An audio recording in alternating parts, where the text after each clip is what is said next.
Next, lab coats required. This episode starts pretty straightforward, gives the player a pistol and drops him off somewhere in the many zombie and alien infested parts of Black Mesa.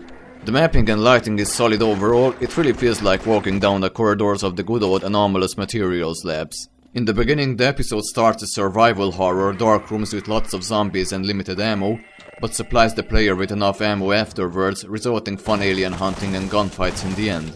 With this episode, Ansith once again proved his love for the original Half-Life and for the old school zombie slaughter fun in the labs of Black Mesa.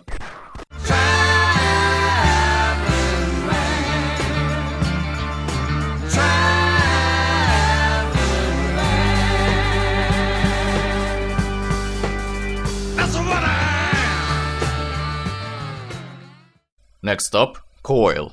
This one doesn't do much explaining, I just walked out of the starting room, took a few steps forward in the first corridor with gunshots and screams echoing all over the place, and faced the Vortigaunt.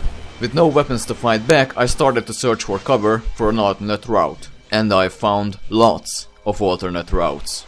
Coil offers a bunch of paths for the player, and it's up to you which one you choose. Not all of them let you advance and are dead ends at first, but they're all accessible later on, enabling you to take revenge on foes who caused you trouble earlier. So the gameplay is challenging at first and involves some sprinting, but once you get a weapon it's not too hard and there are always enough cover if things get rough. The mapping is solid, the textures aren't ultra sharp, but they're all nicely aligned and there are also some models to make the environments more realistic. Overall, I'm stunned how well thought the maps of Coil are built up and how much freedom the player has. It rocks.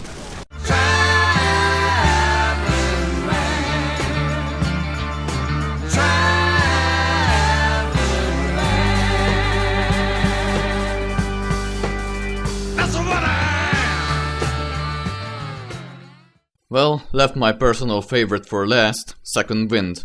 This episode is just amazing. It starts with a simple scene, Gordon's ass got kicked out of the window and landed on a wonderful beach. The story is explained through messages, which seemed a bit too poetic for me, but nevertheless did a good job of telling me what I needed to do. Kill that bitch! Sorry, I just love imitating Freddy. The first thing one can observe at first glance, the visuals are astonishing. Crisp textures, amazing brushwork, huge maps. After playing for 10 minutes, I was really beginning to wonder when the map change is finally going to occur, and wonderful atmosphere. As for the gameplay, Second Wind features some of the most original puzzles that I've ever seen executed in the Gold Source engine, and what's even better, they're not next to impossible to figure out, they only need some time to accomplish. The gunfights are always fun, with wide spaces and enough cover, and mostly you can even choose how to eliminate your foes, running in their face and shooting all over the place Rambo style, or attack them from behind and surprise them. After playing through this episode, I was shocked how much potential the Gold Source engine still has if treated properly. Awesome work. Overall, Reissues is a fun package and can be truly inspiring for level designers still mapping for Gold Source. It definitely was for me.